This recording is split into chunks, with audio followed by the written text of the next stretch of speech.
Thank you all for meeting with me. You're all doing some wonderful work destroying the world, but I think it's probably time for us to reevaluate. Yeah, sorry for the interruption, but I think we're in the wrong meeting. We're not here to destroy the world. We're here to save it.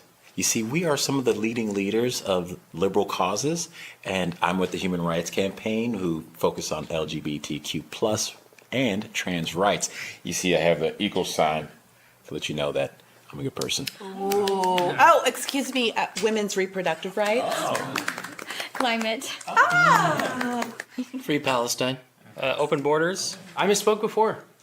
You guys are not destroying the world, okay? You are saving the world. Hey, whoa, what's up with those scare quotes? Pretty sure I didn't use scare quotes when I said saving the world.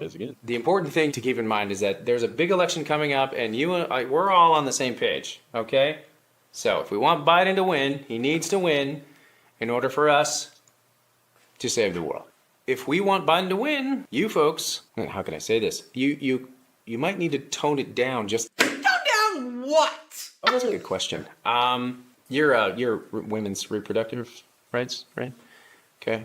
Excellent branding, by the way. It's much easier on the ears than baby murder. So kudos to you on that one. But opposing any restrictions all the way through to the 9th month, I mean, you see how you're kind of tipping your hand, right? Makes people think, wait, maybe they actually want to kill babies. And we do, obviously. No, we don't. Oh. No, we don't.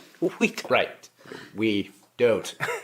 But you see how it can kind of look that way. So that's all I'm saying. Let's tone it down. And you, immigration, clearly we don't want a completely open border that undermines any sense of national sovereignty, driving down wages for the working class and overtaxing the welfare state. So let's go a bit easy there too. I mean, why not something like this? Why not something like,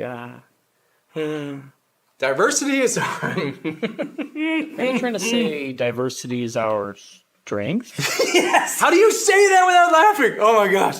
I can't even get through it. This is aide-moi. My sides. My goodness. Okay, what about you? Pro-Palestine. You are, I'm going to say this. You're kind of coming across like you just want to wipe Israel off the map and kill all the Jews. We do want to wipe Israel off the map and kill all the Jews. Of course, yes. And that's awesome. I'm all for that. I love that. But you need to pretend like you don't want to wipe Israel off the map and kill all the Jews. Why? Excuse me? I mean, we're pretty clear in our position, and most young people and everyone on college campuses, and half the Democratic Party, of course, still support us. Yeah, it's cool now. You may have a point there. You might be the only person in here that can be as evil as you want to be and get away with it. All right, still, let's think about tactics. Okay, do you think that occupying bridges and blocking traffic is somehow winning people over to your cause? Yeah, and making people hate us by blocking traffic is our thing. He's stealing our thing! You're not stealing your thing. You must die. We will kill you all! See, this is what I'm talking about. I mean, okay, I love the homicidal thing that you got going on there. I really dig it, okay? But maybe market it just a little bit differently. Like the serial killer that everyone thinks is such a sweet guy, He's got 27 bodies in the basement, but he's like, coaching Little League. That's what I want. Be that guy. Death to America. The funny thing is, you don't even look Middle Eastern. Am I wrong, people? Am I wrong? I'm not. I actually grew up on Long Island, but my parents sent me to college. Death to America. HRC guy, you have been going over the top as well. Well, it's important for us, they, them, to be accepted just like everyone else. Yes, of course. And convincing people that they're intolerant for not wanting men to get naked in women's locker rooms. I guess that's genius. I mean, come on, it's next level stuff. All right, but insisting that your children be mutilated. I mean, come on, it's turning people off, you guys. I mean, not everyone, obviously, but until the election, can we just all pretend for a few months not to be crazed, lunatic, homicidal extremists? Extremist? No, it's my body, my body. Donald J. Trump. Donald Trump. You will obey me. Sorry. Glad we're all on the same page, though. So, how do you do it? When I do evil stuff, it seems like nobody likes me. When you do it, everyone finds you sympathetic. Well, see, my people are oppressed victims. So we can rape, murder, and call for genocide, and it's pretty much totally justified.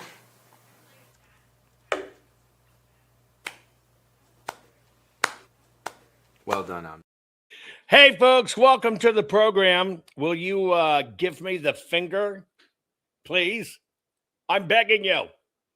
Would you please like, share, rumble, follow, subscribe to this program? It's where we learn together. In case you're brand new to my program, I'm not kind of a headline reader or a regurgitator of a regurgitator of a regurgitator that regurgitates stuff and tries to convince you I'm a patriot and I know what's going on because I regurgitate what everyone else tells you. I'm different. We're all different in this program. And in fact, if you're joining this program, we're friends and family here. So when you come into chat, you're chatting with friends and family. You're participating, just like we do this. I haven't said this in a long time, but it's 777 because we're lucky to be here. 7 a.m. Central Time, a.m., p.m., 7 days a week, right? And then when you get to the Sunday, we kind of run the whole week stuff. You can kind of see them back to back in case you missed any, but we're all friends and family here. And many times you participate in the program by coming on. And oh, by the way, when you're in chat, don't think you're just bombing chat or doing something like that. You're participating in the program because many times I'm reading what you put there, right? Like Facebook telling, hey, everybody on Rumble, how's it going? Him being in Western North Carolina. We're here. We're all here to cut the crap, culture, race, and American politics. We're going to have an interesting topic today. It's more kind of, I hate to say a lecture, but it really is more like sitting in a college level class to understand what's going on. We're going to talk about the Islamification of America. These are numbers, stats, and facts you need to know. Now, today's program is brought to you by the fine folks at Goldco. I partnered with them for a reason, and it's because these are the people that will absolutely make sure you get educated on why you need to protect your money with gold and silver. All I'm asking you to do is fill out the form, request your free gold and silver kit today. Now, I've been showing you this and I've been telling you this. And one of the things I always ask you to do is audit it. Audit what I tell you. Audit what I show you. You should treat my work no different than anyone else's work. I've even been corrected on the air where I misspoke, and I'll correct it. No big deal. We're here to learn. And so it's not rah-rah, sis, boom, bah. Many times it's just the sobering crap, culture, race, and American politics that you have to look at. So I told you, hotels are now going cashless. I experienced myself. I was in Philadelphia. You couldn't even pay cash at the bar.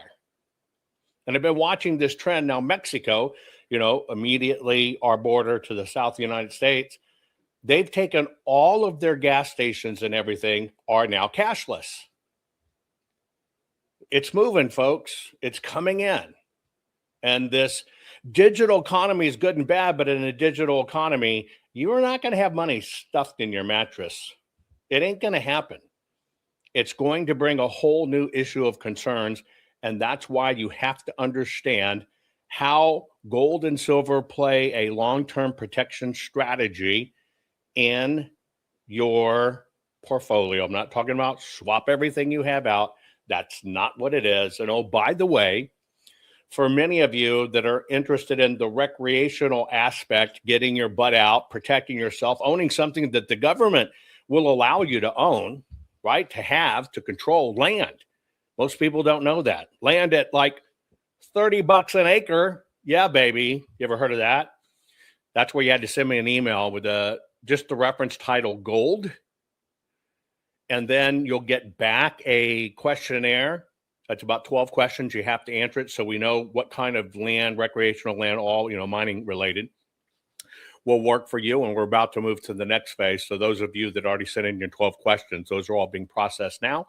And we'll get on to the regular phase so we can get you land that you can get, control, pass to your heirs, everything else. It's out there. Okay, so it's going to be a learning session, an Islamification learning session. Lift that finger right now. Share this program. It's educational knowledge you need to have. We'll get started right after these brief messages. Rennie Good was a gifted soul, a writer and a poet and a mother. Wow, she tried to hit an agent with her car. Oh no, pop motherfucker, now she's gone. Yeah, yeah, yeah. Being a fucking liberal is a mental disease. Blue hair and fuckables with the septum ring. You are not a hero, you're a fucking disease.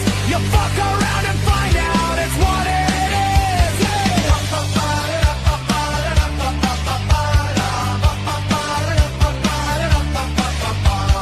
Jeffrey Pretty was a Jewish homo. Started talking shit to protect a chomo. He was getting nicked when he pulled a gun. Bam, motherfucker, now you're gone. Yeah, yeah, yeah. Being a fucking liberal is a mental disease. Blue hair and fuckables with the septum ring. You are not a hero, you're a fucking disease. Fuck around and find out what that is.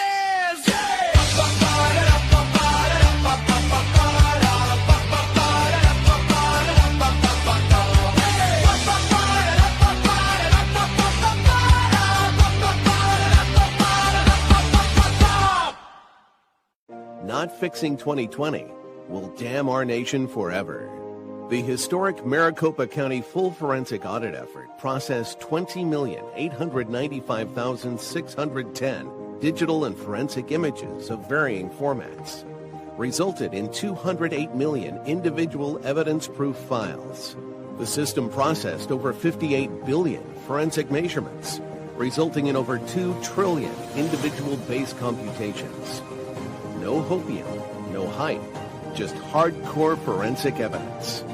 Please make sure the Maricopa County Full Forensic Audit Archives survive. Donate now. So if you want what happened in the 2020 election fixed, then please donate to protect and secure this historic evidence. We can't do it without you. Warning. The following program has been rated Gilligaff and is intended for open-minded audiences. If the truth offends you, or if you are allergic to focused intensity, intellectual athleticism, or the occasional F-bomb or even irreverent humor, please switch off now. If your delicate sensibilities need to be worried about or addressed, might we recommend the Underwater Basket Weaving channel to you? Otherwise, sit back, enjoy the wisdom, insight, and wicked sense of humor. Cut the crap.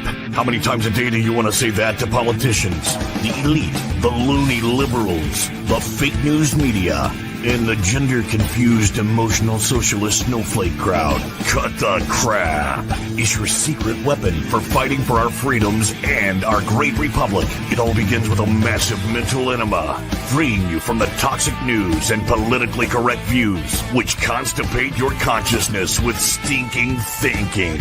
Your host, Jovan Hutton Pulitzer. He's known for calling out politicians and telling them to cut the crap. You've seen him on virtually every television network and listened to him on Coast to Coast Radio. And now he's here to help you learn to fight for America. Culture, race, and American politics. They all have one thing in common. They all need to cut the crap. Now, here's your host, Jovan Hutton Pulitzer.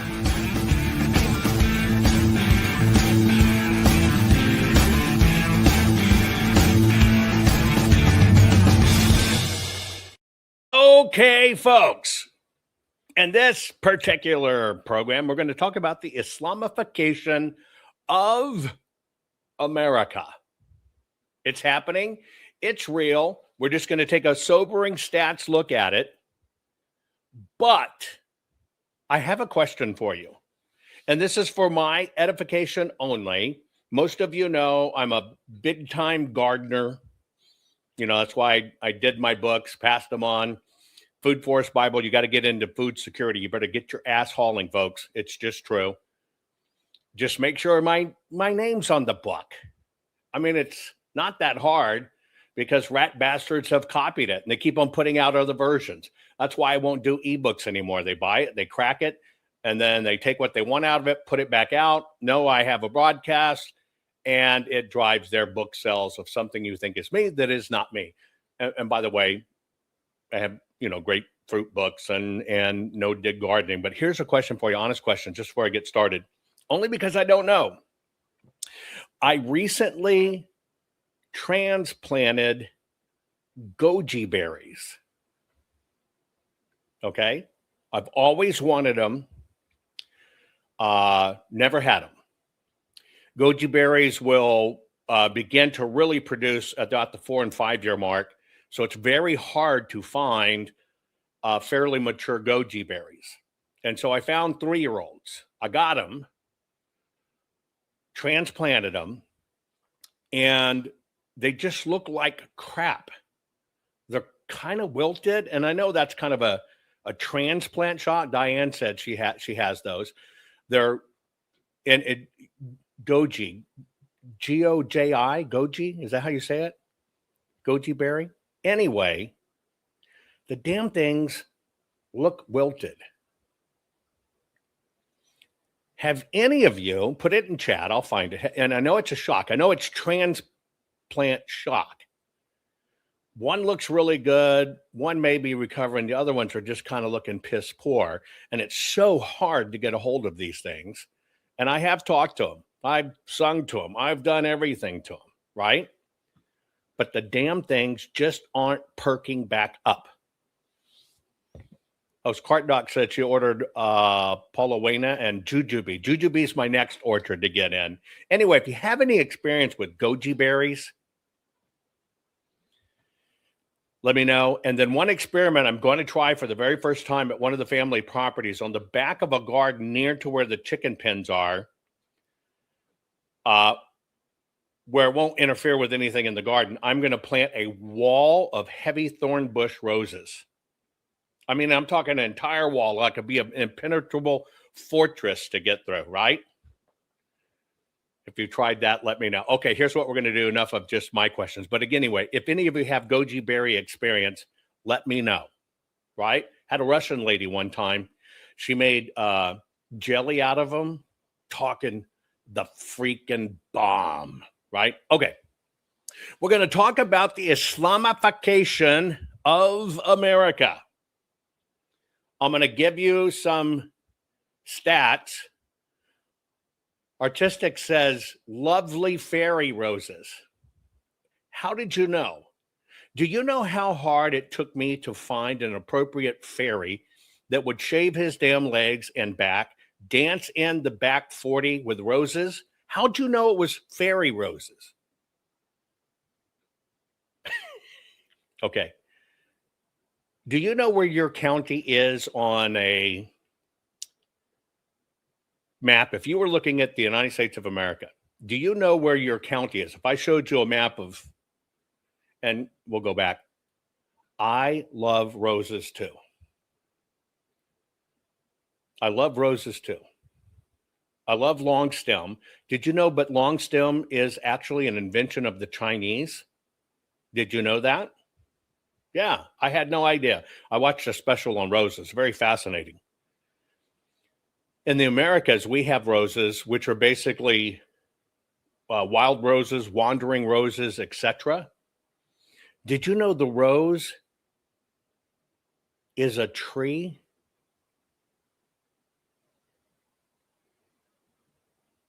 Yeah, St. Thomas says, Jovan does love a long stem. Yep, I do. Not that it has anything to do with you. That's what I go to your wife for. But that's another story. We're not going to talk about it now. Hey, wifey, how you doing? Anyway, did you know that roses are trees? When you find the wild roses that are out there, and I never knew it, they are freaking trees. Literally, roses are a tree product. We kind of think of them as, and they flower, we kind of think of them as only a flower. It's like freaking wild. And so now I'm kind of consumed with rescuing these wild roses across the country. Right? because they're becoming extinct. And I know they're not lovely and organized and Longstream or whatever, that right? So Montana fans don't. Yeah, they're you find these old, like if you're doing it in the mountains of the Appalachians, trees. We're talking trunks like this and trees. Imagine you like roses. Now imagine walking into a forest somewhere and you see all these roses and you look and you go, damn, that's on a tree. Now imagine, you think a bouquet's nice. Imagine a whole freaking tree that way. That's what they are. Enough of that. We're not going to talk gardening. We're going to talk the seed that's been planted in America, and that's Islam. The Islam seed has come here. Anyway, my question was, do you know? Stop talking about gardening. No, I brought it up. Stop. You're going to distract me. Do you know where your county is on a map? Let me show you all of the counties in the United States. And by the way, this particular map is 6 years old. It means it's only gotten worse. There is every county in the United States right now. And I know I started it. Shut up, hater. Every county in the United States that has mosque. Can you see your county on there?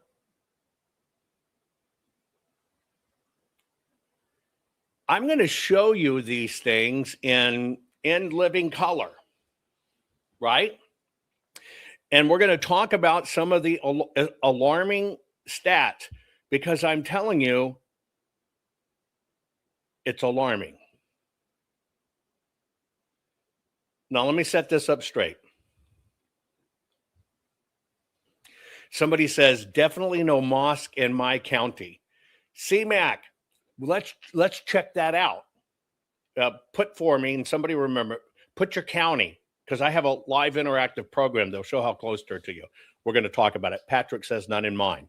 Anyway, put them in there. We'll check it. We'll use you two, right, as guinea pigs. Anyway, and I'm going to ask it again in a minute because I'll forget it. Just have it there. Anyway, for me, this is just me personally. I do not care what your religion is. I don't. I do not care what your orientation is. I don't. I only care that you're a good person, you love your family and country, and you have ethics and morals. Don't care what you do as an adult in your bedroom at night. That's your shit. It's nobody else's business. Even my precious little brother dabbed, and may still be in it, I don't know, Satanism.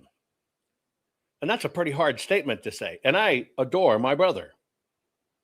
But I understand a person's faith journey is personal and up to them, and God gave them free will. Now, my line when it comes to your religion, and faith and religion are two freaking different things. Faith is you as an individual, you believing in the Creator. Religion is what man made and put around it, okay?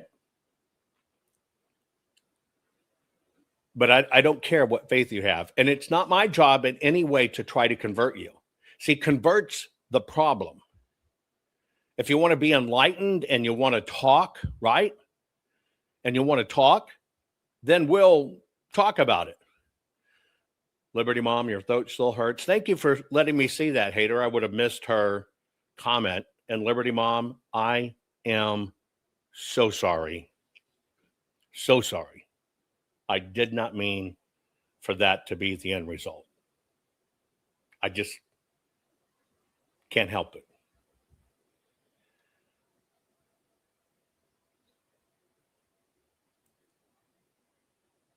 When religion demands you be like them or else you're bad, I think that's where it's gone wrong. It's a subtle definition of words, folks. I know you're always here to. I'm talking to somebody in Rebel, Mr. Hater. He's always here to help. Don't tell anybody that you were cradling my. Don't. Shh. Anyway, Liberty Mom says, we'll go at it a second time, meet again soon. I'm looking forward to it. We have this wrong impression that we are to go out and convert people to our faith.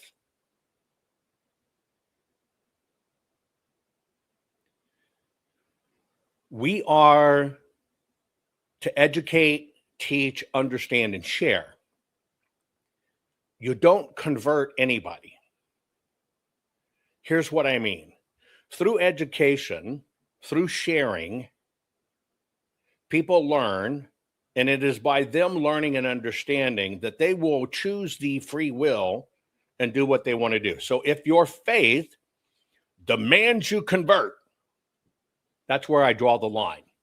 And I think that's where it becomes evil. This is my own thing. So when it comes to Islam, I have a few issues. The issue is they say convert or die. I'm not okay with that. Never have been at any time in history, any era, historical or otherwise not. That's not it. It's not okay. But the further issue I have with Islam is that the people that actually say you're an infidel, you convert, right? And people don't understand, and I've been doing this series on Islam, is that the conversion was very shallow. You convert or you're going to die or we'll kill you. So people want to save themselves. But most people don't understand is once you converted, then you are required to pay a tax. It's a taxing authority on top of it. But I have a problem with Islam for me, see if you're the same way, that the Islamic people don't call out other people that under the name of Islam says, we're going to kill your ass if you don't convert. I mean, the freaking 10 Commandment flies right in the face of that, doesn't it? When you think about it. But they themselves don't call it out, that that's not the way to bring adherence. Why? Because they'll get killed. So I have a real issue with that. And it's kind of the only, and correct me if I'm wrong. Now, Christendom has done this before. Catholicism did it in the name of being Christian. It happened before, killed 20 million people. But Islam has killed 300 million people in the name of their faith. Is there another religion out there that is convert or die? I know the Democrats have vote or die, but is there another religion out there that comes to your memory that is convert or die? Anybody? You will convert or you will die. And when Muslims would come, oh, well, I guess you're right. Maybe the Uniparty or the Dems. And then you become part of a taxing authority. They tax you, okay? And so that part, you're right. That kind of seems more like a gang to me, right? So with that said, and you understand it's only Islam, if there's another one, let me know, because I can't find another one. I can find religions that have done it, only one hasn't.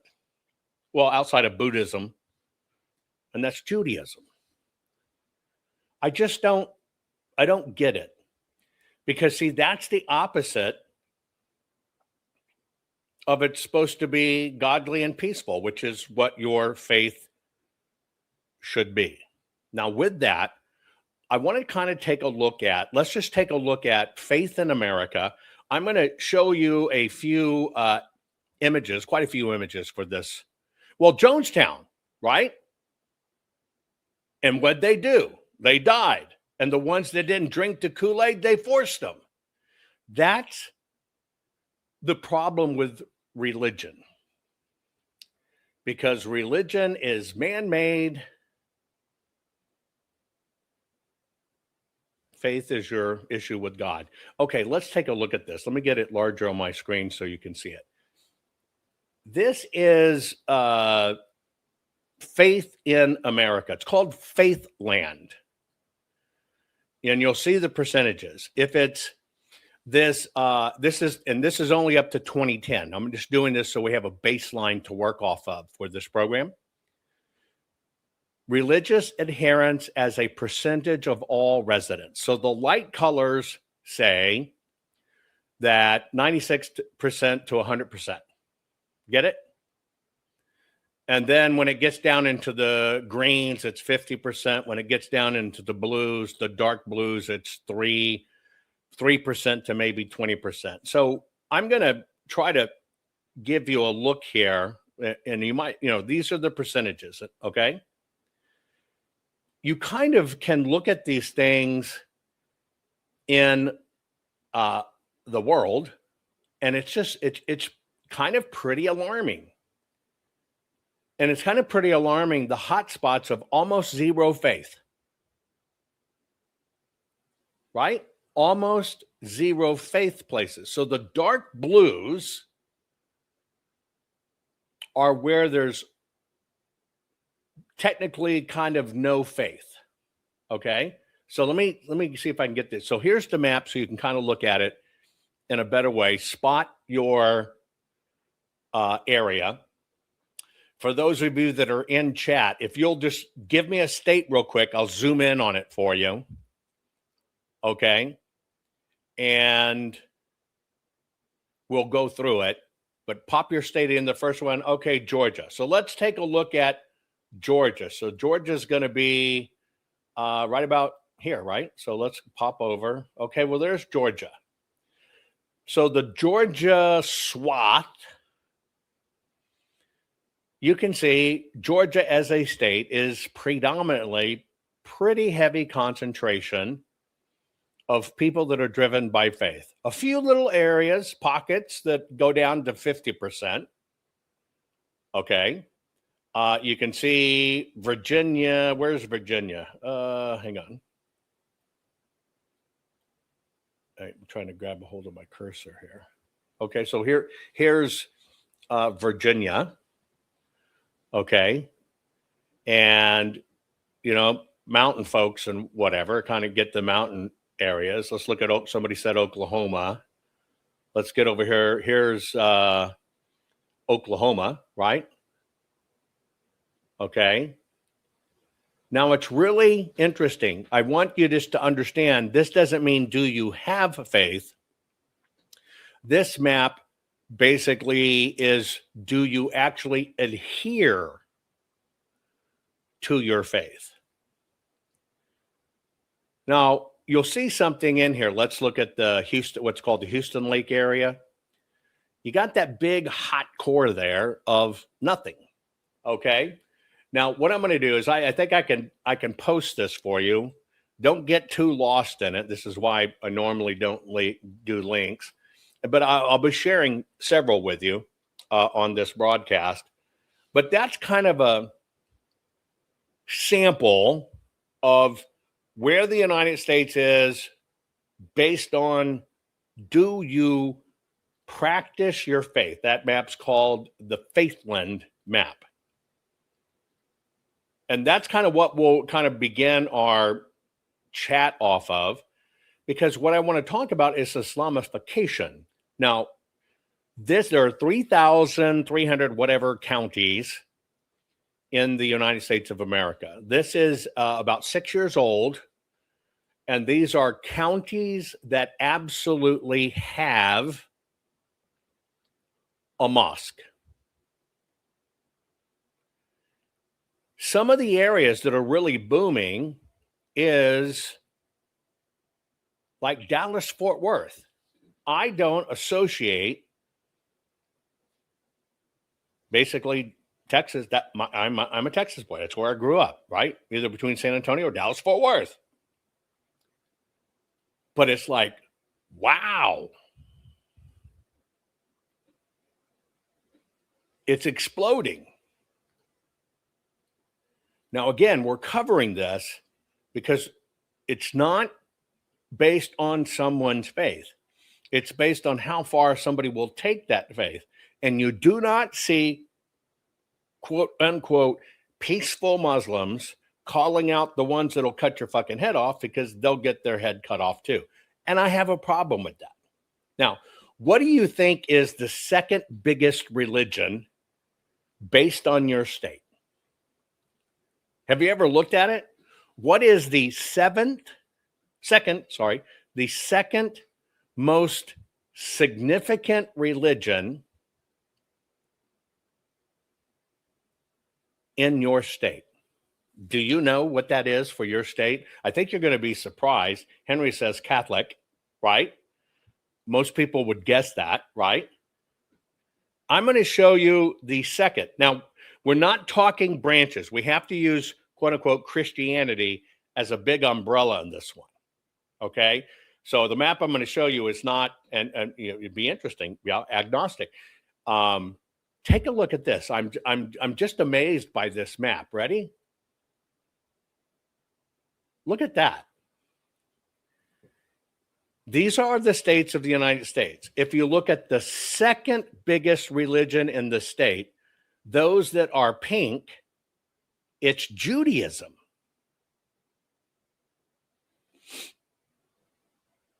Those that are green is Islam. Now, I want you to look at this very sobering map. Orange is Buddhism, which is basically Montana and New Mexico. Blue is Hinduism, right there in the center of the country, right? But there you go. These are the second most popular religions in the United States of America. Now, I want you to look at that map because a lot of that green, that terrifies me. I'll put this on my Telegram so you have it. That terrifies the hell out of me.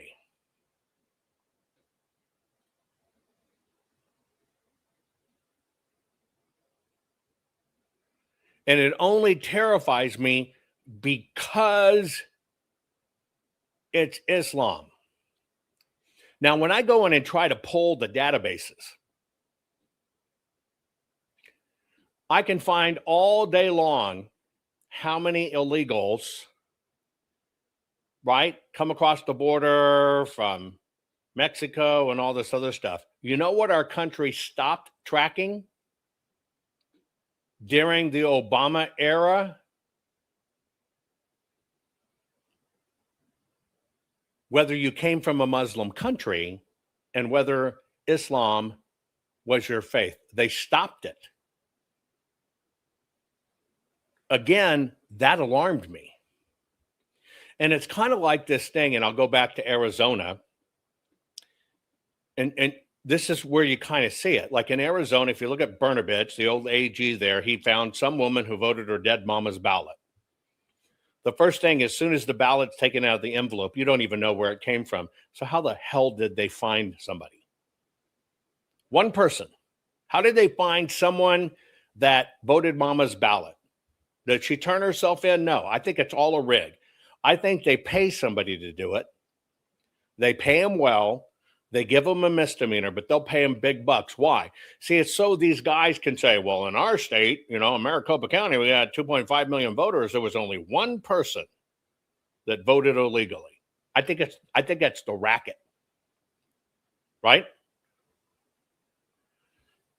But our system, aside from calling black people white in the crime statistics to make it look like more white people commit crimes, I've shown you that, they stopped tracking all the people coming across the border, technically from radical Islamic countries and by their faith. They just stopped it. So there's actually no reliable numbers. I think that's part of the rig. So, what do you think? What state has the highest concentration of adherence to Islam. What state has the single highest concentration of adherence to Islam? Put it in chat. What do you think? We got one that says Wisconsin.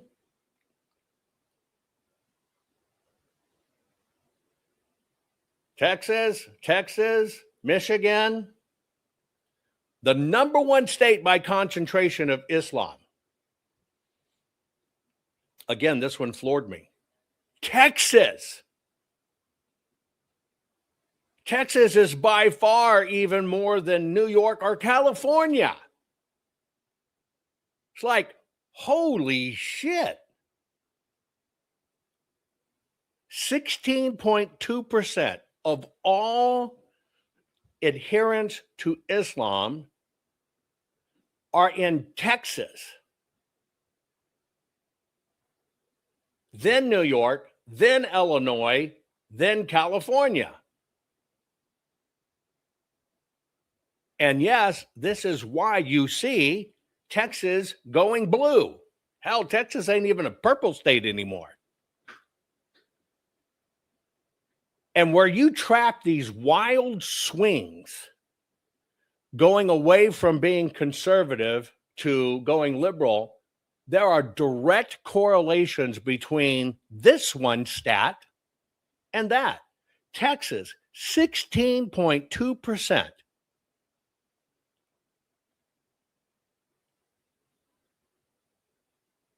Does that not blow your mind? That literally blew my mind in researching this program. Just blew my mind. I had no concept. I would have thought Michigan.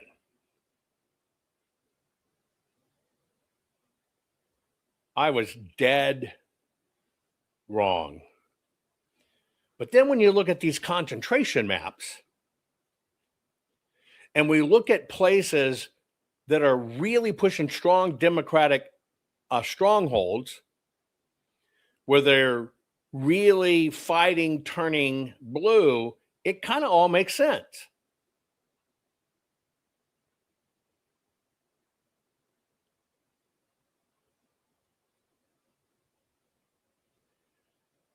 And now you have entire school districts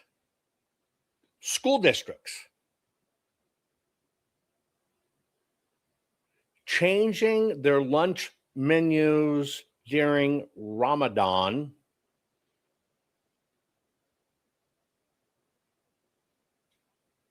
to allow halal food. I didn't get served kosher shit in school. You ate what you ate. But again, that was back when the school actually cooked it, didn't unzip a bag and dump it on a plate. New York City is overrun now with the call to prayer.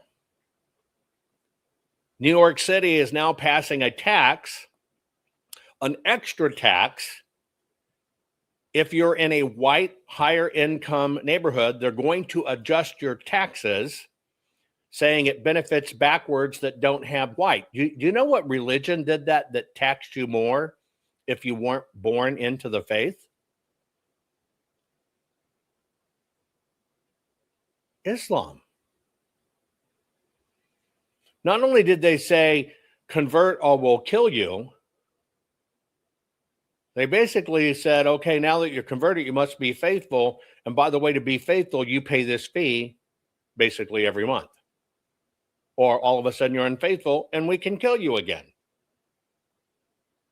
Does that sound like anything peaceful to you? It doesn't to me. But these are the things that people are afraid to talk about. Literally, when they would come in and conquer, you will convert or die. They would take the sons, put them in the army. They would take the women, because they could do it because they were infidels, young girls or whatever, rape, put them in harems. And then even if you converted, because you weren't born into the faith and you accept the conversion, you now pay a tax because you weren't born into the faith. And that's the way you prove you are adhering. And if you don't adhere, you're going to be killed all over again. But nobody talks about this. Nobody. Let me tell you why. Because this bullshit manufactured shamephobia shit. Well, you're Islamophobic. No, I'm death to America fucking phobic. That's a big difference. And it could be a Nazi. Hell, the Protestants could do this. If they did that, yeah, I'm phobic. It's all shame. It's all shame-based. That's why they introduced, remember what they introduced during Obama? Microaggressions. It all coincides. Microaggressions. They use this shame stuff. But it's also why my pronouns are fuck you. But shame. Because people operate on shame. Because people want to be in cliques. They want to be liked. They want to be loved. Oh, I'm in the crowd. And if you look at anybody who's young and Democrat, well, I'm on the right side of history. I'm right. I care about people. What?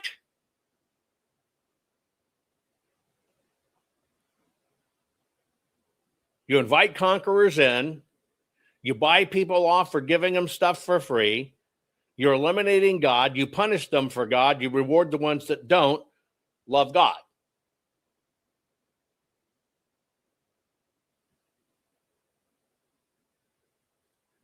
This is where it's upside down.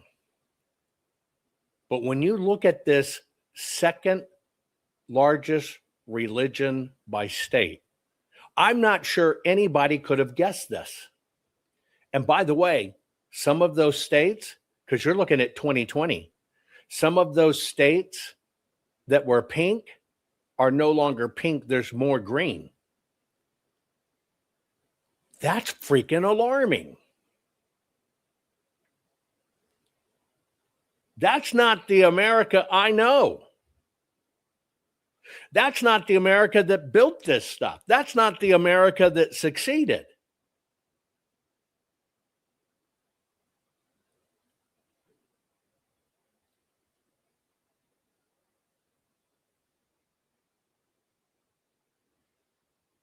Let's look at some other stats. Again, this was eye-opening for me. Let me make sure I got it. Ready? Here we go. Boom.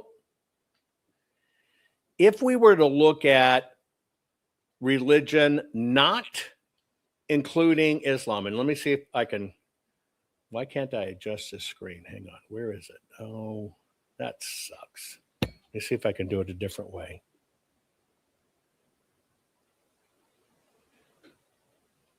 Okay, this is the United States. You can kind of see it's by county. If it's dark purple, the darkest of purples, then the majority faith is Catholic. If it's dark purple. If it's the lighter purple, then you have plurality, meaning it's not the majority, but it's still holding the top. It's variance. And so that's the lighter purple. If it's a dark red, that means it's the majority that are within the Baptist faith, Baptist religion. If it's the lighter red, it means that it's the plurality Baptist. If it's blue, the darker of the blue, the majority is Lutheran. If it's the lighter of blue, it just kind of has a plural majority, right? If it's pink, the pinks are non-denominational, where it's not associated with any denomination, and that is what leads. If it's dark green or light green, that's Methodist. If it's a darker gray, you have a dark gray and a light gray, look left, that's Mormon. if you have where you have the bright orange and you have the lighter orange, look up at the Oopers in Michigan, the Mitt on Michigan. Those are what's called reformist. If it's the boogery yellow and the bright yellow, those are the churches of Christ. If it's dark brown to the light brown, those are the Amish. Okay, and they have another weird green in there. It's Eastern Orthodox, which is what you kind of see to the left in Hawaii, which I would have never guessed. But this is how our country, and it's based on 2020, it does not include, and I find a lot of these maps are really interesting, they're intentionally not including Islam, which I find interesting. I just find it interesting. But find where you are on that map. Now that's the looking at it pluralistic. Let me give you some stats on who is Islam in the United States of America. It's very hard to pin down this number, but it's probably in excess of 6 million. It is the fastest growing group in the United States there is, okay? And it's doubling every 3 years.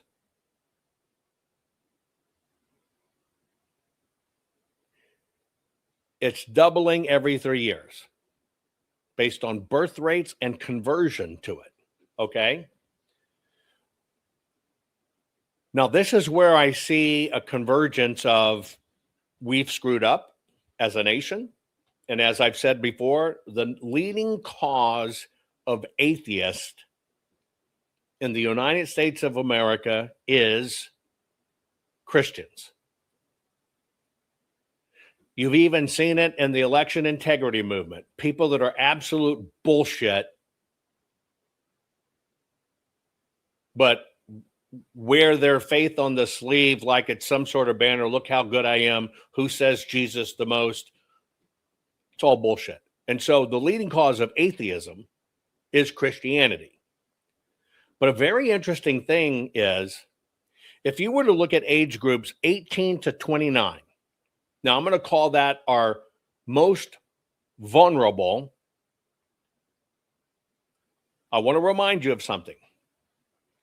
It is said when China was just about 1 billion people, was the time when it converted and became communist. It only took about 50,000 people, 50,000 people, 50,000 people who supported communism or what turned that entire country away from its ancestral roots, faiths, etc., completely obliterated. Now, those 50,000 were super highly concentrated. That's why this is the model. You had a country of 1 billion people. It only took 50,000 to make that country fall. Let me give you the concentration, where the concentration was. The concentration that did it were the people that were college professors, people that basically reported the news, and college students. And it only took 50,000 to take a country of 1 billion that had one of the longest histories in the world, devout faith, discipline, everything, to wipe it out. Now, the reason I tell you that is because if we look at Islam and we look at that target audience, which is 18-year-olds to 29-year-olds,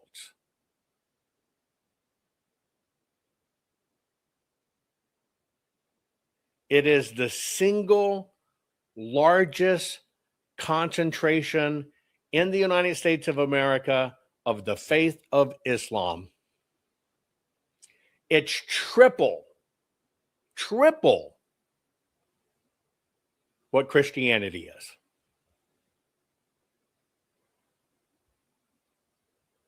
That's why this rhetoric about disenfranchisement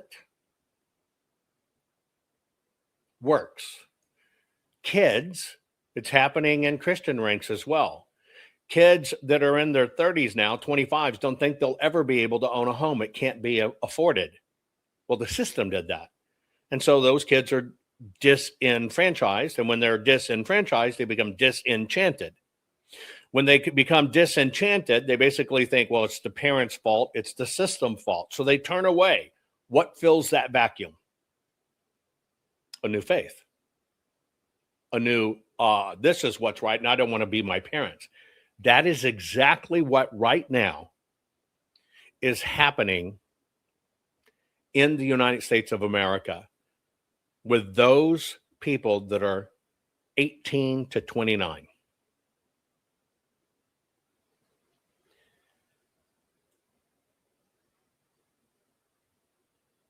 Now, you primarily think Islam is a Middle Eastern country effect. Yes, the colleges are concentrated around those dots. Very astute, but yes. Now, so they're going to throw anybody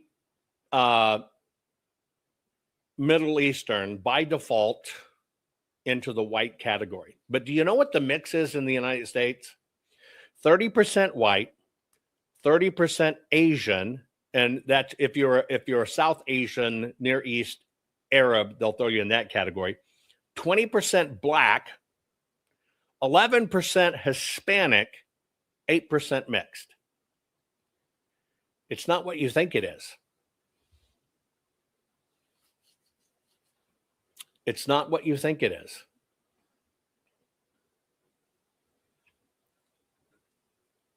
If you look at the Muslim population in the United States right now, this is the real indicator. See, they'll tell you, okay, it's 30% white, it's 30% Asian, that includes South and Near East Arabs and South Asian, 20% black, 11% Hispanic, 8% mixed. But here's the real fact.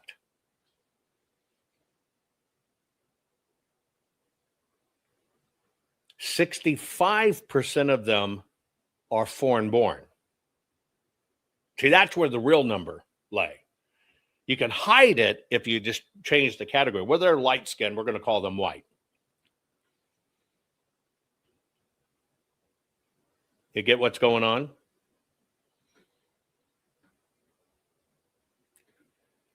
And they have a higher adherent rate. See, this is where filling the void comes in. If you have an autistic child,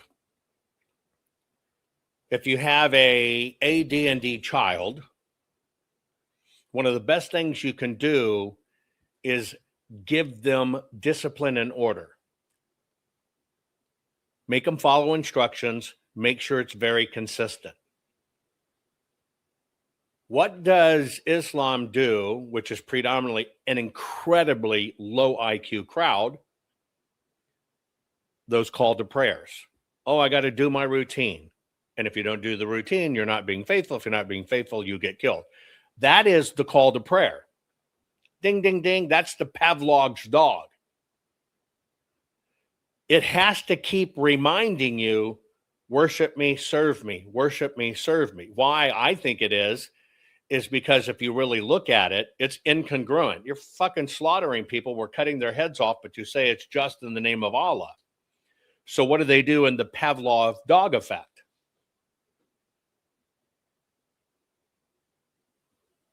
Those call to prayers every single day.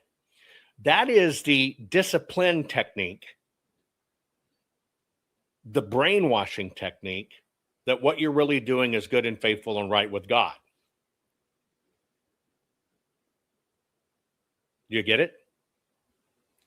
But it's also what you do to a disenchanted, disenfranchised, super low IQ people. I'll use autism because it's proven. Routine. Why? It makes them feel comfortable. Now you understand why the call to prayer 5 times a day?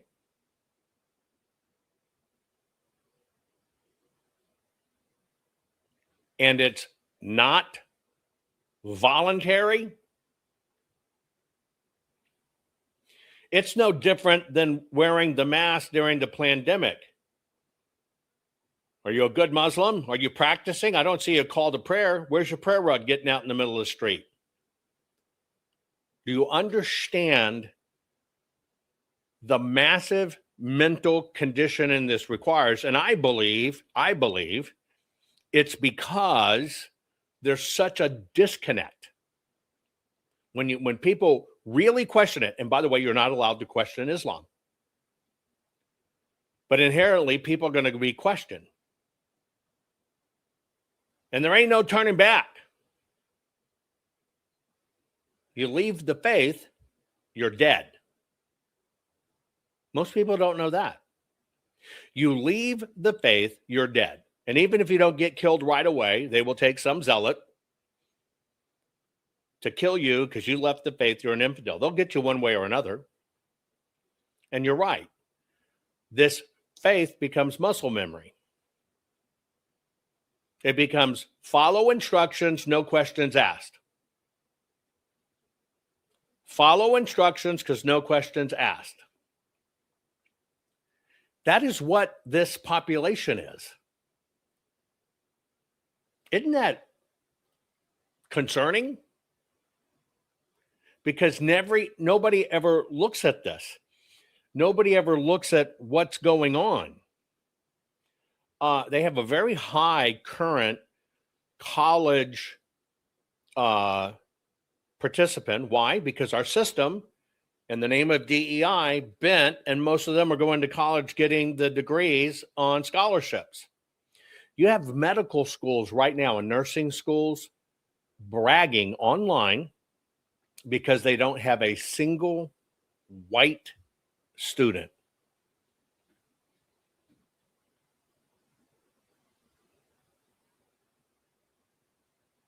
You have medical schools, nursing schools, bragging because they don't have a single white student.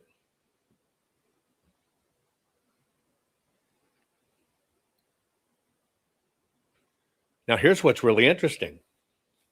50% of all quote-unquote Muslim kids report they feel unsafe at school because of Islamophobia. Well, remember I told you what's the number one cause of atheism in the United States? Christianity. What's the number one cause of Islamophobia in the United States? Is fucking Islam.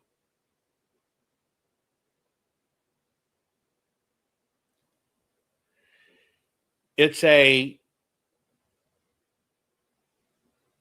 programming step that's constantly taken on, and they get to claim, well, we're discriminated against, and so we need all these special services, right?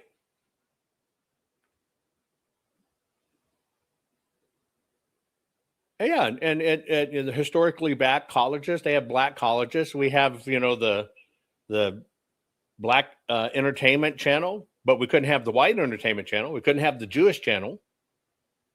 Wouldn't fly. This because this separation is needed for control. Thank you for reposting the streams, guys. I appreciate it. Let's do a little bit of searching. Okay? Who was it that said it first? CMAC? CMAC, what state are you in? And then we got 007. Answer me. I'm going to go back and look. I'm going to do CMAC first. I'm going to do 007 second. CMAC, what state are you? And I'm sorry I don't remember. Right? Oregon? Okay, let's take a look at Oregon. I think you said there's no mosque. That was the question. Right? Let my page load. No. Okay. I kind of think funny that in Oregon you have Beaverton, or Beavertown as I call it, and it's the highest population of lesbians in the U.S. Beaverton. I'm moving to Beaverton. Anyway, let me share my screen. Here. Stand by. Okay. Here. Going to go back here. I'm going to make it big screen. I'm going to go back here, and I'm going to pump it up. Here is, you said there were no mosque? Yeah, isn't that ironic? Beaverton.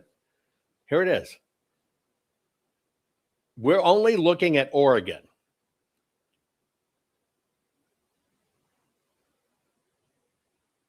How many are close to you, CMAC?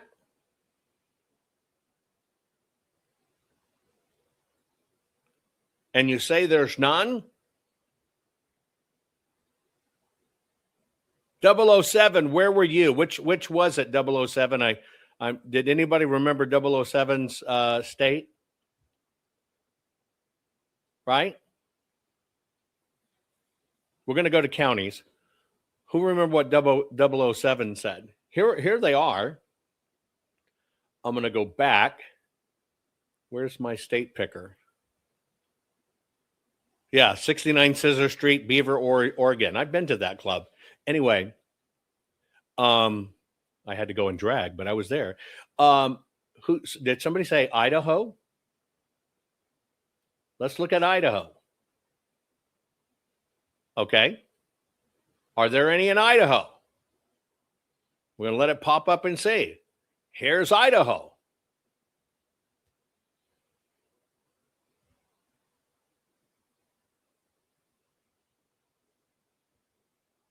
Somebody said Oklahoma. Let's just inherit, and I'll put the link in here after I do this one. Oklahoma.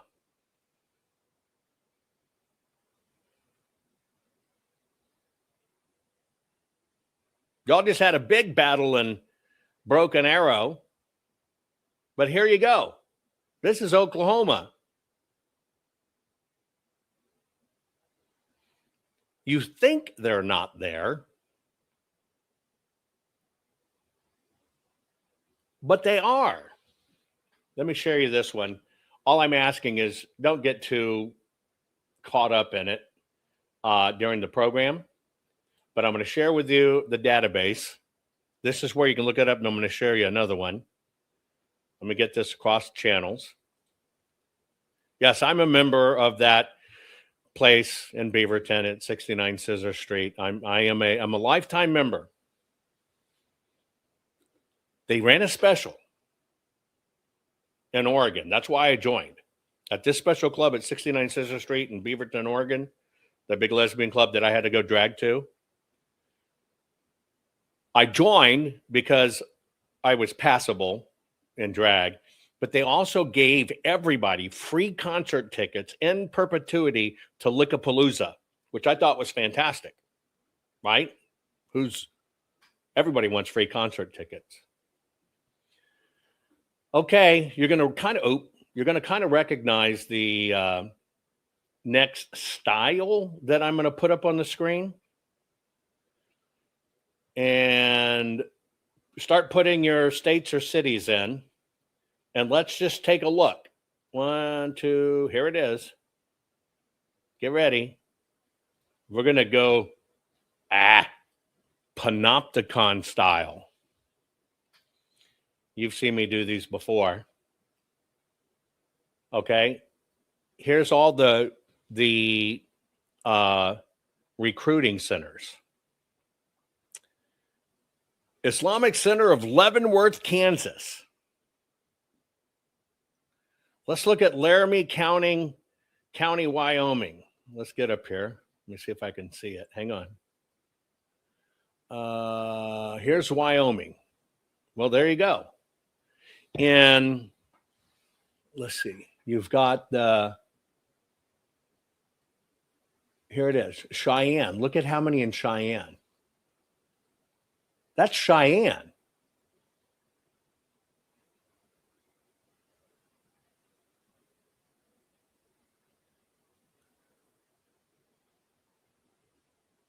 Right? These things are like Houston is one of these. Again, these. Let's look at. Here's Dallas Fort Worth.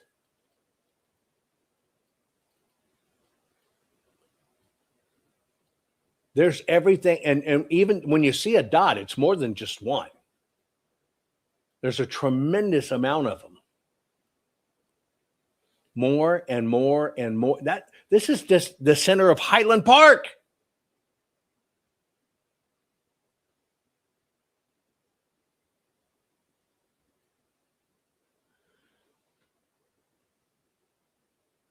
And here as we back off. There it is, folks. I'm going to share this one to you too. You have to understand it's all the derivatives, and there's a little bit of hiding in this, okay? And when I say the hiding, you have to understand that they have different names.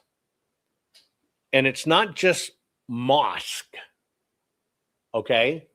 It's not just mosque. Besides a mosque, they also have home-based mosque, which they don't list the same, but there are home-based mosques as well. The slides under the radar. And there's masjids, M-A-S-J-I-D-S, mosque and Islamic centers. Right? These are everywhere. So let's talk about where this growth is. I gave you the mosque database. I gave you this map. We got it in chat, right? I gave everybody this thing in chat, right? And just do it again, just make sure, because you can do your own homework. Don't believe me, do your own damn homework. I'm not here to do your homework. Okay. What do you think are the fastest growing areas? When it comes to, let's just narrow it down. When it comes to building a mosque, which you know in Islam is not a church. Most people don't know that. If you're following my Islam series, a mosque is not a church. A mosque is a fort, a war planning area for men, for strategy, for planning wars, storing weapons, etc. You can go it up, you can look at the history yourself. We just kind of wave them off as they're, well, it's a church. No, that's where the system wants you to think what they are, but not really tell you the stuff. They are terrorist training facilities. Who had the single largest number of mosque growth? What state?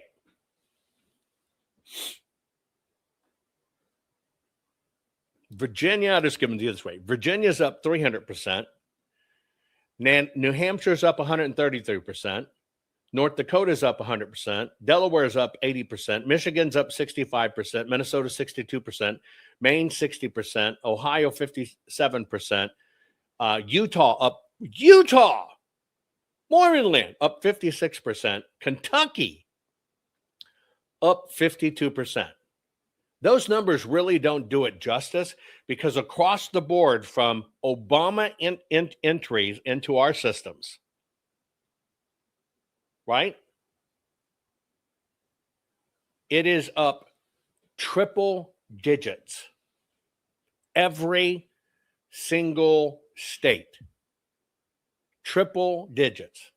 Now, Wikipedia will always say different. Wikipedia is a piece of shit. Because, I'll tell you why. Wikipedia is up to the Wikipedia editor that populated it originally. And if that editor doesn't like what somebody populates, even if it has correct numbers as it should be, they'll just reject it and make it read completely bullshit. You want to understand how this works? Read my fucking profile on Wikipedia. It's total shit. Everything has gone through the roof when it comes to mosque. Everything has gone through the roof when it comes to mosque. The states that are getting hammered the most: Michigan, Ohio, Georgia, Minnesota, Virginia, Texas, Florida, New York.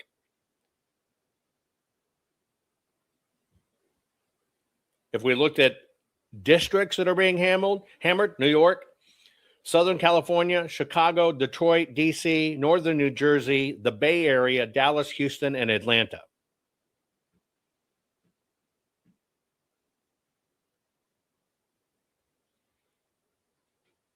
All directly related to the states that are being fought over to turn them permanently blue or exclusively under blue control.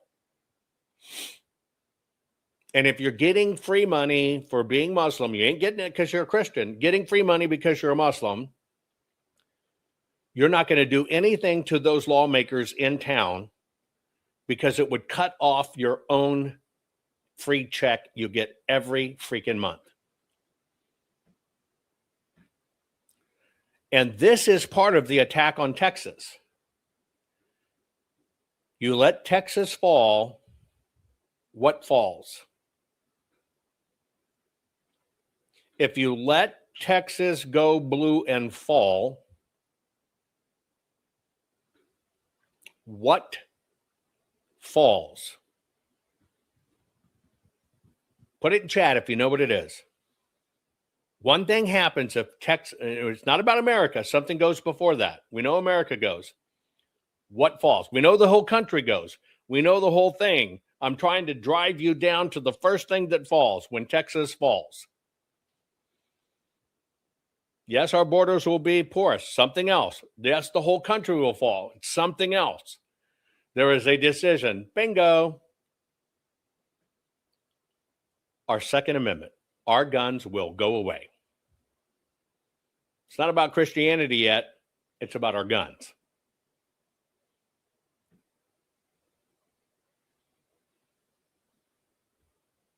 That's it. That's why there is such a concentration. They built this shame stuff. It's shameful. You're Islamophobic. You're transphobic. No, it's about 450 million guns.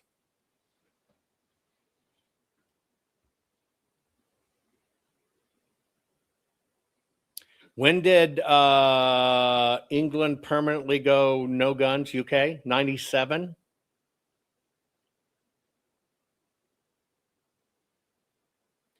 What does the UK look like right now?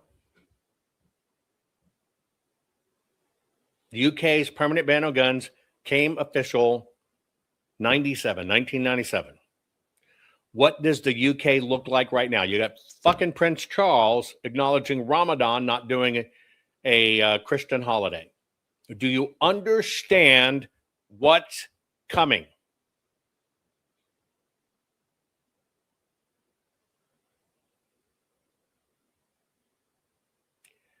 And when our guns are gone, it's over. And it's right. Isaac tried to say guns and Bibles. There you go. Same thing happened to Australia.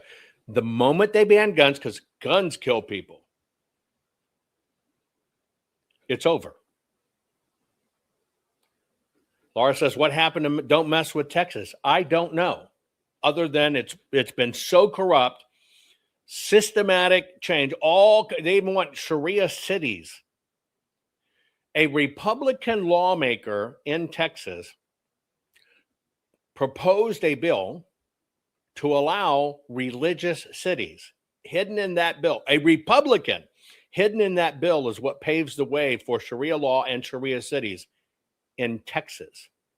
And he's running to be the Texas AG right now.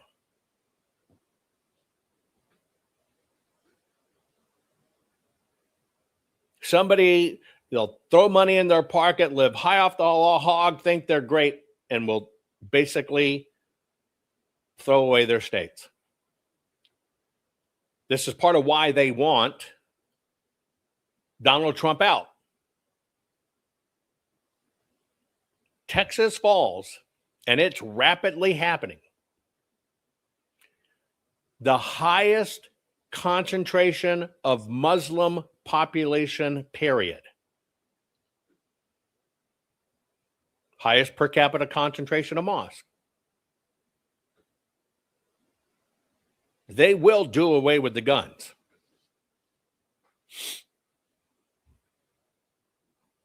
Period.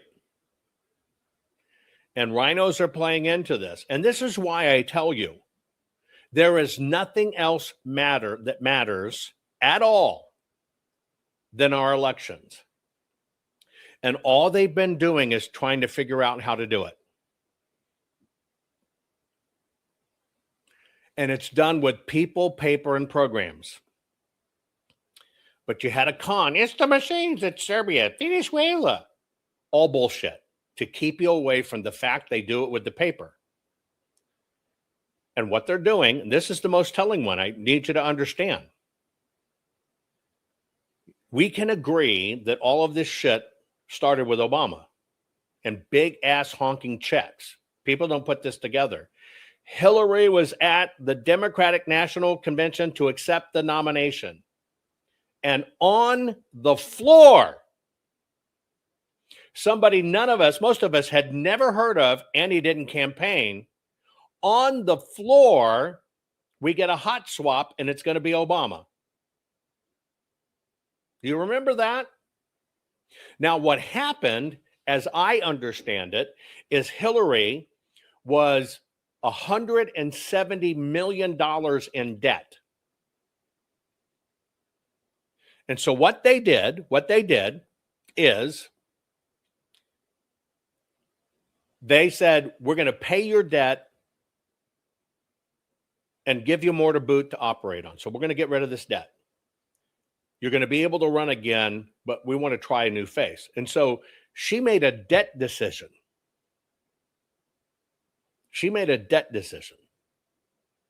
And we got Obama.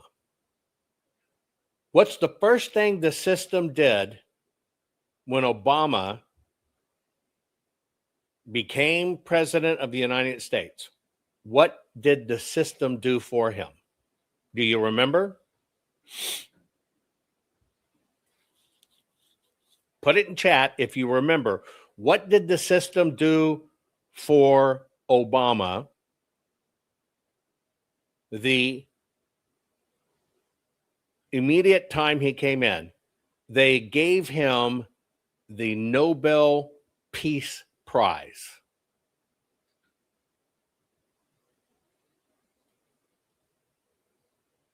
For doing nothing. Now, why'd they do that? They did it to validate him so people couldn't challenge it. Same thing they did to that lady in Georgia that Biden gave her the Medal of Freedom for Ruby. All crap. All crap. All crap. And then he proceeded to dismantle everything. Now, we know he was their rock star. He got 69 million votes at that time. And that was well, if you don't vote for him, he's black. You're just racist. That's when they started this. So 69 million votes. His second term, which was illegitimate, we discovered that doing 16 years of audits, he got 65 million votes. Hillary, now there's the most popular right there. Hillary against Trump got 65 million votes. And when they activated the takeover, Biden got 81 million votes. Yep. 81 million votes. Now, we know that was fraudulent. Kamala comes in, runs against Trump. She got 68 million on election night. I'm showing you something from May 21st of 24.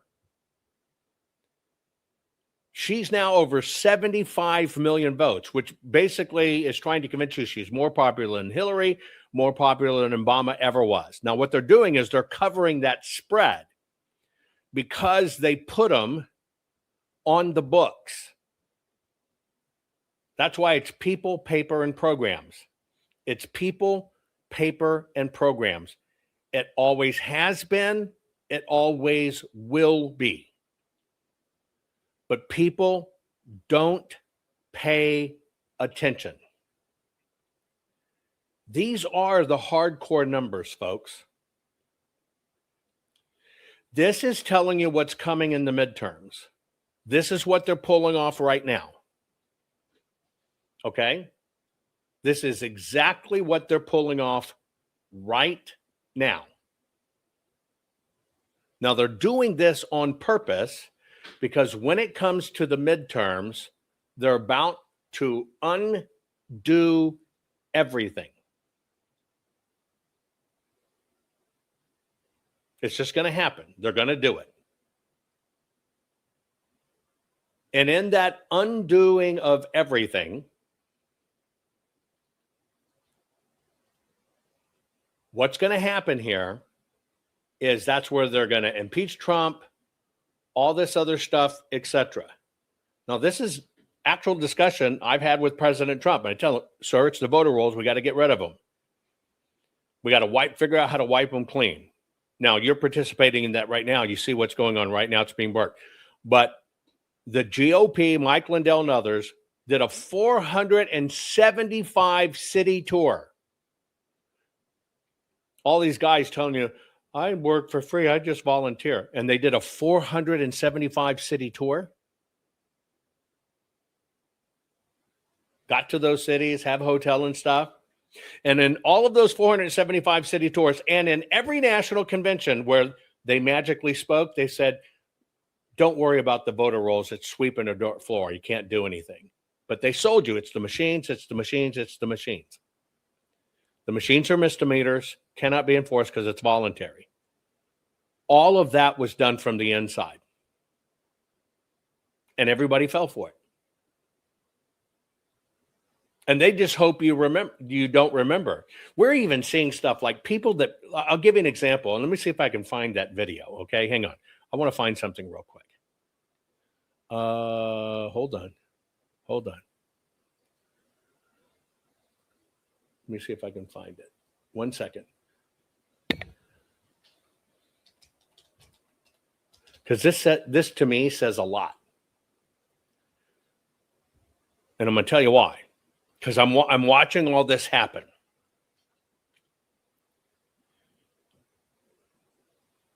We're about a month away to release the hardcore results of the Arizona audit. And we've got them nailed dead to rights. Over 160,000 state and federal felonies, all prosecutable by the paper. What did we get? All of a sudden, out of nowhere, we get this cyber symposium, and it's working to beat us to the punch of releasing the report. Cyber symposium, instead of it being about here's the paper, here's what happened. Oh, it's China, it's this and that. All bullshit. All total bullshit. No fact, no shit. All CIA operation. But what it did get is it got Tina Peters landed in prison. That was the shot, don't you ever fuck with elections or we're going to send you to jail. That same crew that I believe got Tina Peters imprisoned all come out of Lindell. They used Lindell to get on the national speaking circuit. Here you go. So you have a centralized statewide voter roll that's on networked machines, servers. It has a public-facing internet interface. That's it. That's all I need to know that it's blown. That's a centralized statewide voter roll that was mandated by Help America Vote Act. They have these all over the country. And it's not just that you have a public-facing internet interface to it, but multiple organizations have what's called an API, or an application programming interface. In other words, a machine-to-machine interface into that voter roll.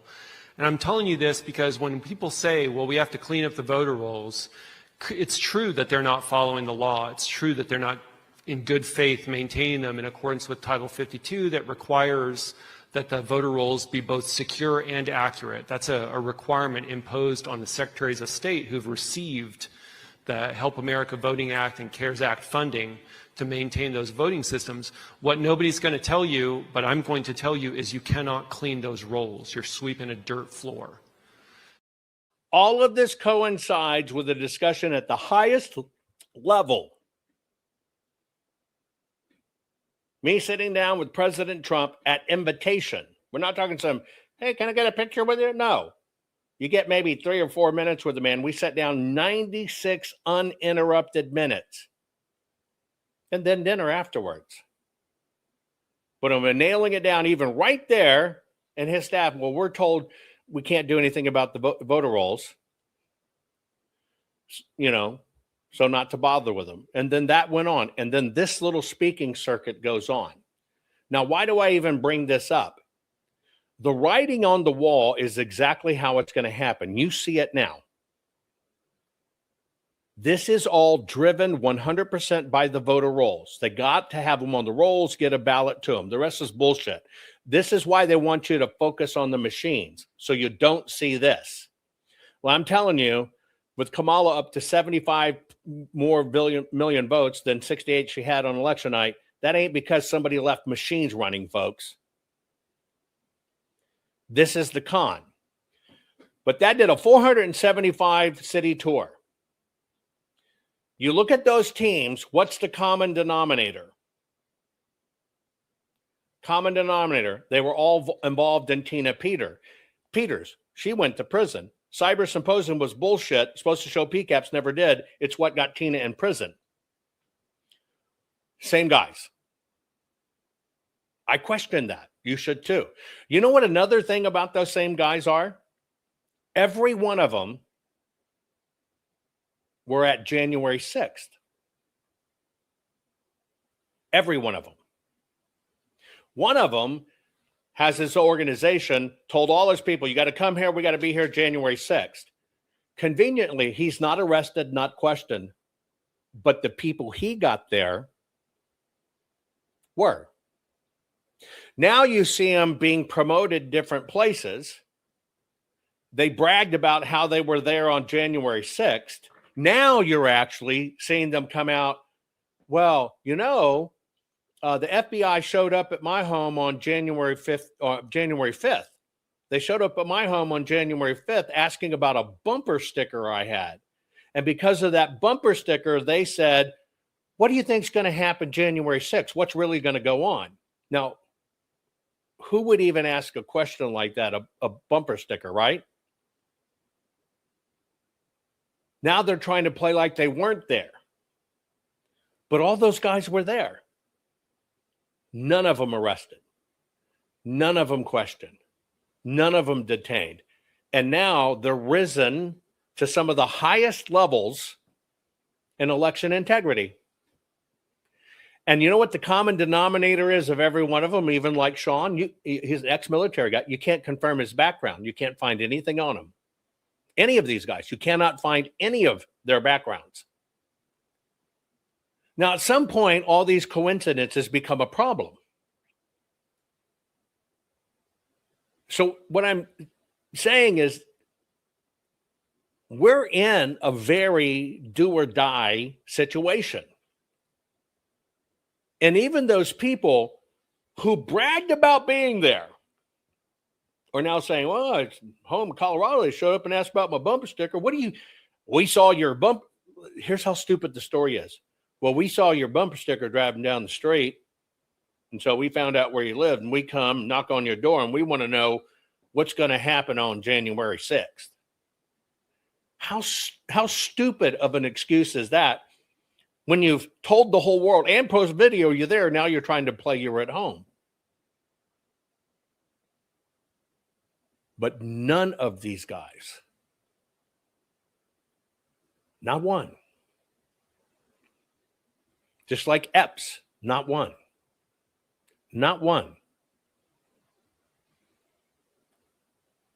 were in D.C. claiming FBI came and knocked on his door in Colorado.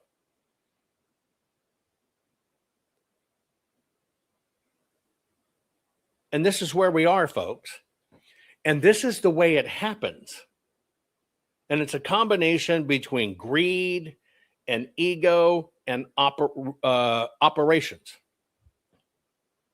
Right? Operations, running ops.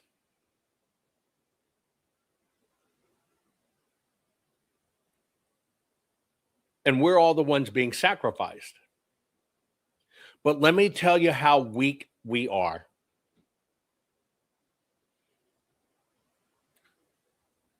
You practice this little thing called, oh, I forgive them. And I'll use a prime example. Mike Lindell. PCAPs were never real, ever. All a CIA-run operation. Put all these people in, and you still follow them. You still latch on to every word because you're just so forgiven. Why? Because he's a man of faith. He mentions God all the time. He wears a cross on his shirt. Don't you understand? A lot of these people are practicing window dressing, and you don't even get it. You don't even have the balls to cut out the cancer.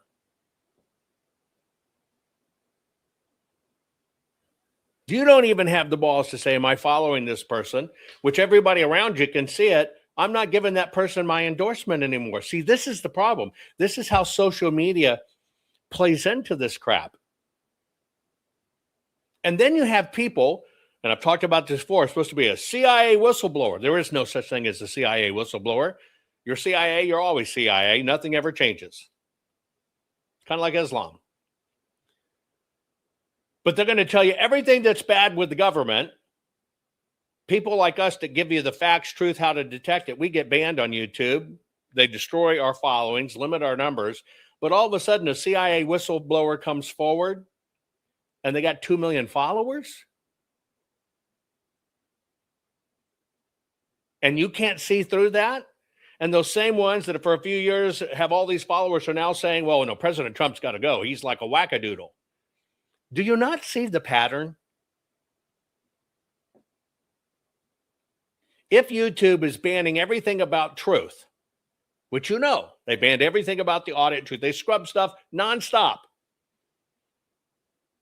259,000 subs, gone. It took me years to get it back. It'll never go back to what it was. Gone, vanished. But all of a sudden, a whistleblower comes forward. Somebody really knows the inside scoop, dirty stuff, and boom, they got 2 million followers out of fucking nowhere. And you watch them for a few years, and you kind of believe it, and you listen to them, and they got a radio show. And then all of a sudden, with this stuff with Iran, we got to get rid of Trump, we got to do this. Can't you see the con?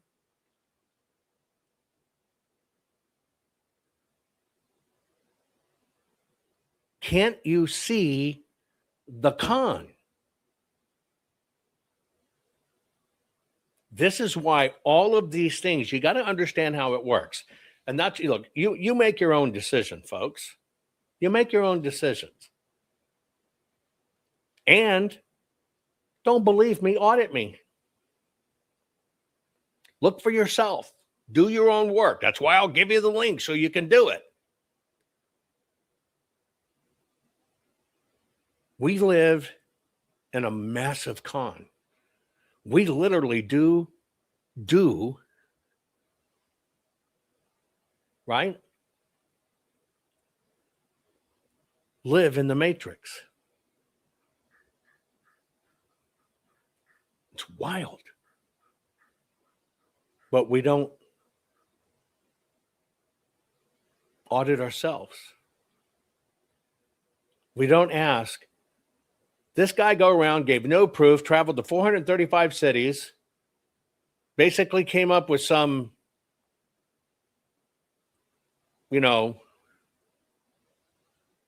bullshit theory, polydynamical fractal fucktall, based on total shit because you never audited it. Yeah, well, it's based on the 2010 census and 4 counties, and you don't even do it. And you don't even have the strength to boot them out of your life and unfollow. Why? Because you still hang on to the thread. They tell you what a Christian they are, or you hope you're going to get some gem out of them when you know the truth. That's what they operate on. because American people are too weak to be hard line and cut that fucking cancer out.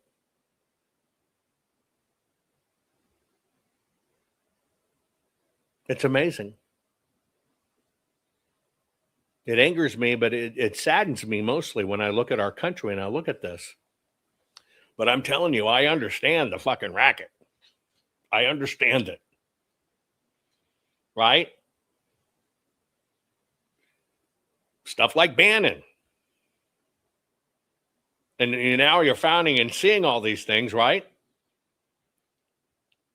And you're learning the most nastiest shit in the world, but you still can't stop following. That's part of what gives them their power. And you think you know the truth, but you are the fuel that keeps it driven. And you can't even cut off the fuel supply because they're a good person. Oh, he did so much. He's great. Here's my thing. You fuck America over, you're gone. I'm not going to give you a minute of my time. And then we can't do it. We can't call it like it is.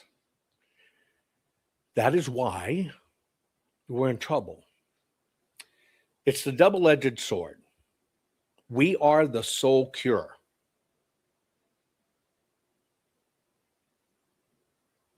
But we don't exercise it. We are also the secondary judge, God first. But here, we're the judge. And you can judge people, see it's broken, see it's bullshit, and you can't take your power back.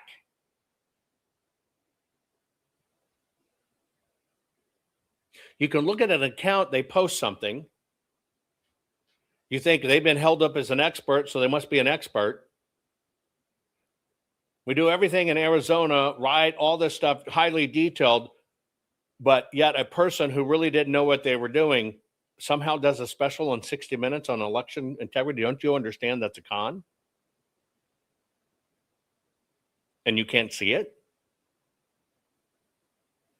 But see, you got to think of your follow as a power indicator.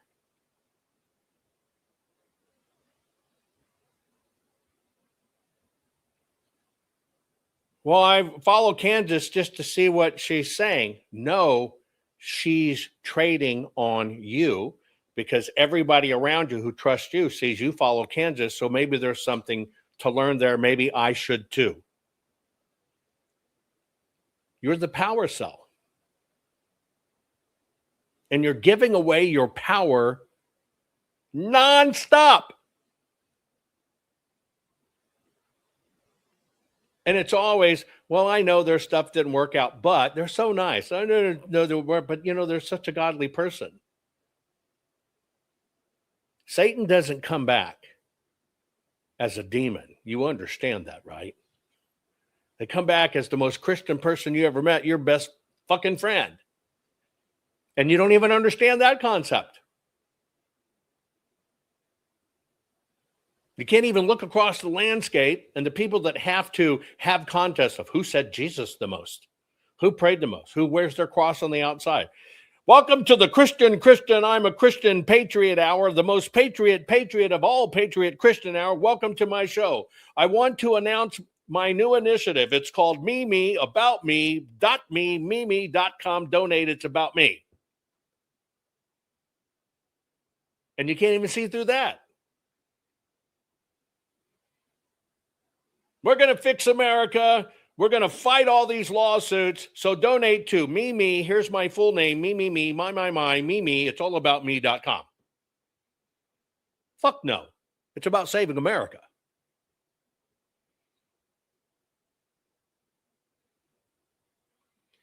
So you got to understand, at the same time we're a cure, folks, at the same time, right, about the cure,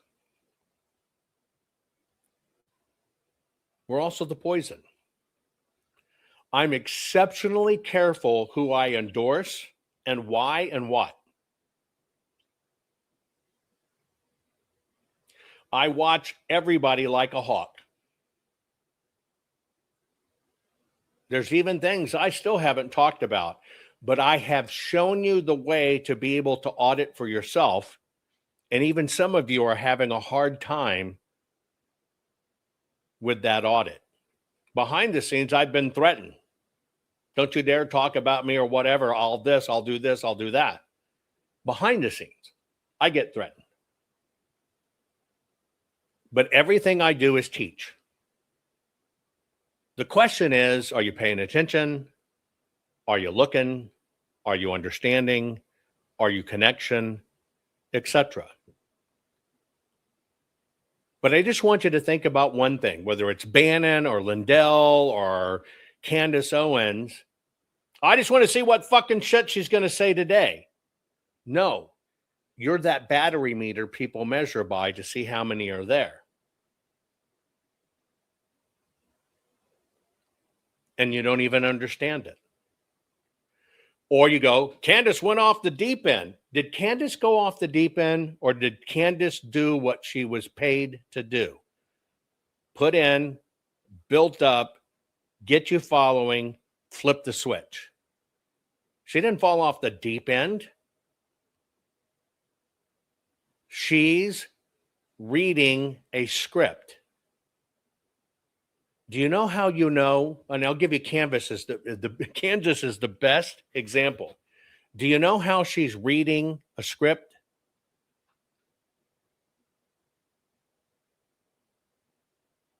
Do you know how she's reading a script? Because she misenunciates or pronounces the words. You don't do that in your brain. You know the word in your brain. It's only when you read it, when you're actually reading it, that the mispronunciation comes out, because it's not stored in your brain that way. Candace is given a script to read.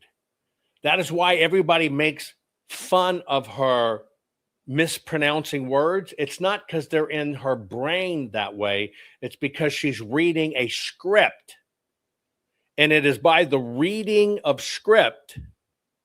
Punt that, Jovan, punt that. I don't know what you're saying. Punt that.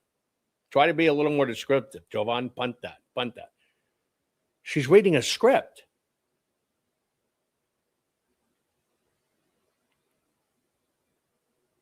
She knows what the word is if she was just talking about it.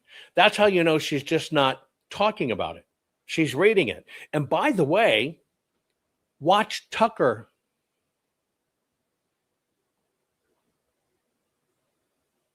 Tucker's reading a script. MTG, what about her? Ramped up, held up, presented away, flipped at the right moment. That's the racket. Oh, punt equals hit? Oh, I think Candace would probably be fun for about 30 minutes, but that'd be about it. But I'd have a rule. You can't talk. Just shut up. Do you get it? He said punt, P-U-N-T. But that's it. Watch these things. Learn what you're looking at. It's all scripted. I just try to tell you this because I'm telling you, folks, this shit's coming. We're getting to the most critical midterms ever in American history, and top guys are telling we got to get rid of Trump. We got to get rid of Trump. Now, that would be hard to do under the 25th Amendment, but you don't understand the real play. If they can make you doubt Trump, you're not going to listen to his endorsements. If they can besmirch Trump, the true people that President Trump trusts and puts up, you're going to discount them. You're going to probably go for the one behind them that's trailing that says they are Republican, and that's the system guy or gal that they want in. That's how it works. The ticket come November, Kamala and AOC.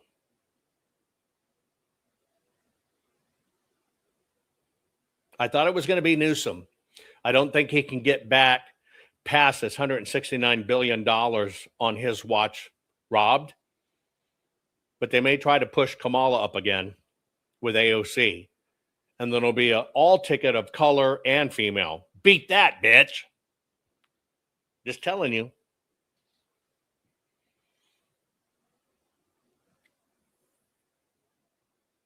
I'm just telling you. And we do it to ourselves. Because as much as we detest the people destroying our country, much we detest the people on the left, we don't even have the balls to cut off the people on the supposed right. Just because they're one of us, which is probably the biggest shit I got. If you're a fucking idiot and you're destroying this country and you're on the right, I'm still going to call you a fucking idiot and you're destroying this country. There is no credence to me on a team playing when it comes to our nation. And if you're a team player that is a fucking idiot or going to get us all killed, or I know you're a rat bastard, you ain't on the fucking team and I ain't playing team with you.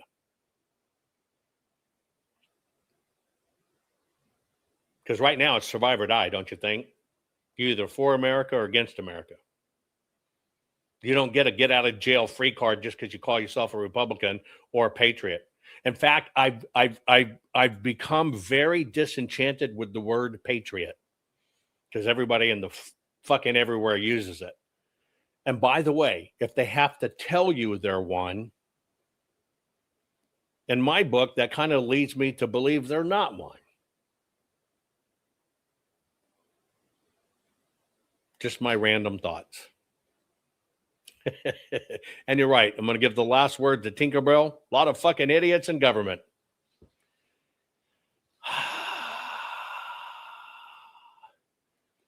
Helen's on my team, and she will regularly take one for the team to make sure the team's good. I'm on your team, Helen, and I love you.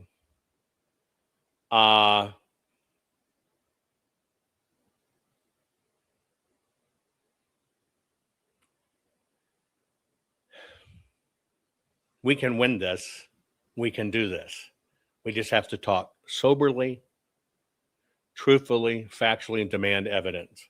But if somebody has to come at you and say, I discovered the secret algorithm and a polyphomino technical federal connect this area, but don't worry, I'm the one with the PhD and you're not. But let me tell you, that's it. Run! When somebody tells you they left the box, the farmer left the box, got a box of ticks left on his land, whole box of ticks. You know what? Ask for a picture of the box and the ticks. Ask for the name of the farmer. Confirm it with the farmer. And you bet if a farmer found a box of ticks on their land, they're fucking taking pictures and turning it into the extension agent. But we don't ask that shit. We don't ask for facts and proof. Why?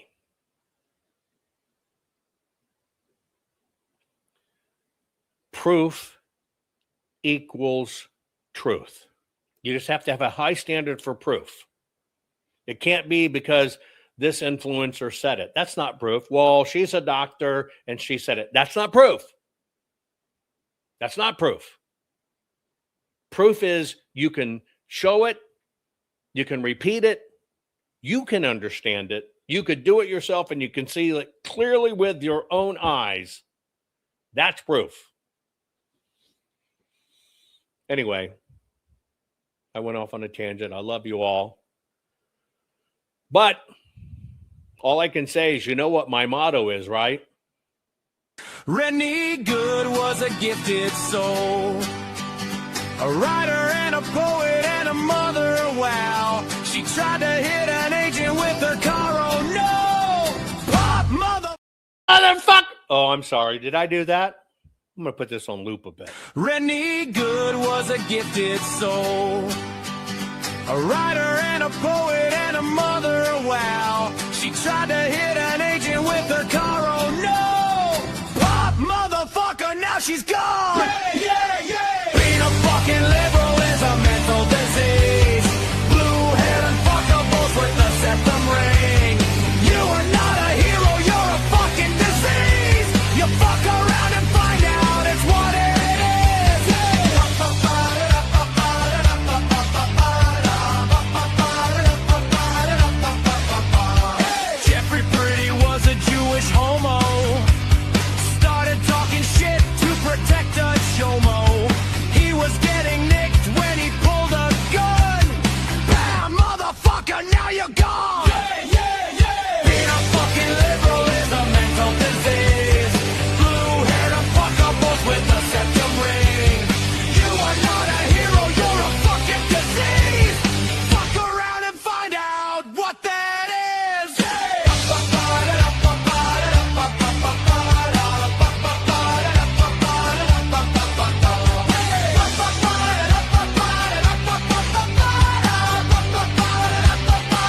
Rennie Good was a gifted soul, a writer and a poet and a mother, wow. She tried to hit an agent with her car, oh no! Pop motherfucker, now she's gone! Yeah! Being a fucking liberal is a mental disease. Blue-haired fuckables with the septum ring. You are not a hero, you're a fucking disease. You fuck around and find out it's what it is.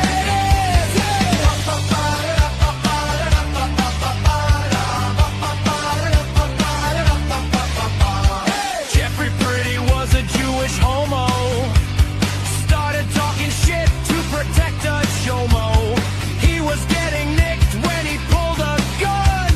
Bam, motherfucker, now you're gone. Being a fucking liberal is a mental disease. Blue-haired fuckables with a septum ring. You are not a hero, you're a fucking disease. Fuck around and find out what that is.